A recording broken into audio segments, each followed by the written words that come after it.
very, very proud of the group of players and the coaching staff and the support staff. To get a performance like that, which we asked for, we needed our best 80 minutes performance to beat them, and we got it. So, really, really proud of the group. Spoke about aiming up and trying to beat your opposite number and making sure that you get over your opposite number. And I thought, 1-17, we did that. We was outstanding tonight. Really, really good, solid team performance, and the individuals within that team all did the jobs really well. We felt as a group that we got it right over the last couple of weeks, with our training and our intensity. And I thought we started the game, reasonably positive. A bit unlucky with the Jack Hughes outline on Hughes, where I thought it was stripped, and then Longo plays the ball. I think they score the next set, but at the end of the day, they were better than us tonight. Our standards we set ourselves as a club, we didn't hit, which was disappointing.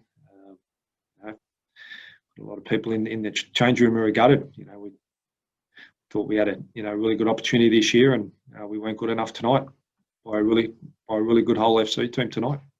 We had a look at it, and there was a couple of guys in there, and it went up as a try, and Jake manages just to strip it before anyone attached themselves to the contact area. So that was great, just to make those last 4 or 5 minutes more bearable, because it just put enough distance between us and Warrington, where even if the squad was still had a bit of breathing space, it didn't do any good for my nerves, and I've certainly got a lot grayer. It was the longest 37 minutes after Chris Satte scored in my life. So, not in a strange sort of way, it's not an enjoyable 37 minutes, but I'm just really pleased that we got the result. The small efforts in big games is required. I thought, that set after half time. I think it was a reset, and then they scored over on our left edge.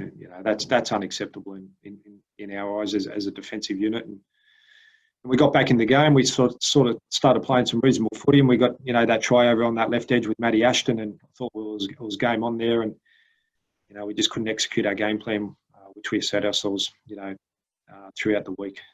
But we put ourselves in a position, and then it just got too far from us. We needed that, individually. They had to perform to their potential, which is a word which has been thrown at this group numerous occasions. But I felt as though, we saw some really good, solid performances from, 1-17. It's unfair, really, to single anybody out. I thought we got a real good performance from 1-17, and if it was me, I'd be giving them all 8s and 9s. A few unforced errors by us, which was uncharacteristic, you could say, but we got to look at that. We got to hold ourselves accountable as a coaching group and a playing group, which we'll certainly be addressing. We got to be better, and we weren't. I think they were at 100% completion rate the first half. They controlled the ruck, a lot better than us. We couldn't generate a lot of ruck speed, to get them off the bit and play over the advantage line and play at them, I thought. But on the flip side, they'd done it quite well, and Mark Sneed's kicking game was superior. The big games, Sneed's temperament and decision-making, kicking game and game management is excellent. He wasn't happy with himself at half-time. He didn't feel as though he defended as well as he has been in recent weeks, so he needed to fix that up. But I asked him before the game directly, I need you to be man of the match tonight, and if you do that, we'll win the game. And he went out there and got man of the match. He gave a good account of himself. He has a lot of critics to his back, but I really appreciate the job he does, and I love the fact that he's in our team, and in the big games he always steps up. There were chances there, especially with over on that right side when it was went into touch with girls, and we over on that left side, especially there too with Matty Ashton. But yeah, it's tough at the moment because we set high standards as a club, and we didn't hit them tonight. You chose to mostly go with 15 men through the game. You felt as though you had the right men on the field to turn things around, obviously. Yeah, I did. Yeah, that wasn't the reason why we lost tonight. In big plays and big moments, we need to be better, and we weren't good enough tonight. I've got to ask you about Josh Griffin. I've obviously looked at his Instagram this morning, and it looks like he was in an accident. Is that right? Yeah, that was just the normal game day protocol for a Hull FC. You know, when that phone goes, it's the game day anxiety for me is absolutely horrendous, because every single game day there's something gone off. With it being, you know, he's stood down because he's been in contact with somebody who's got COVID, or he's been stood down, or that guy's been stood down. So about 1 o'clock, I sent the physio a message. Can't believe it, game day all clear.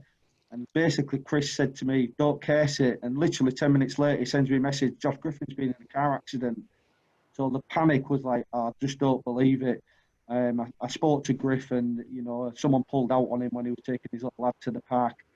Fortunately for Griffin and the driver, you know, Griffin was able to swerve out the way, and there's a little bit of damage to both the cars, but nobody was seriously hurt. It's been a very strange year, and there's been a lot of curveballs thrown at us, but you know, the players have been class. You know, throughout the you know, this pandemic. You know, we come back after COVID, and you know, I thought we played some really good footy. You know, through that 9-week block when we won those those games, and it's just unfortunate that you know, we didn't live up to our expectation tonight where we set ourselves.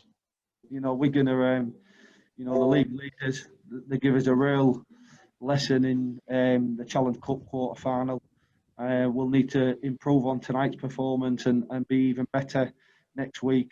But we're 80 minutes away from playing in the grand final. So if that doesn't motivate the group, then they're in the wrong game. So I'm expecting another good week of practice. You know, we'll recover tomorrow. We'll review a little bit of it tomorrow, and then we'll get ready for Wigan on Thursday. I know it is what it is, and nothing you can say can change that. But does the fact you play tonight suit you? The fact that Wigan have sat a week out, do you think that will play into your hands? To get to the grand final, you've got to beat, you know, the top teams. It's a trophy that we want, and to win any sort of trophy, you have to beat the best teams. And you know, we'll do it the hard way if we're able to get to the grand final by beating Wigan. They're an exceptional side. Very, very hard to play against. You know, defensively they're strong. They've got some good individuals. They're well coached, and we'll need to be even better than we was tonight to beat them.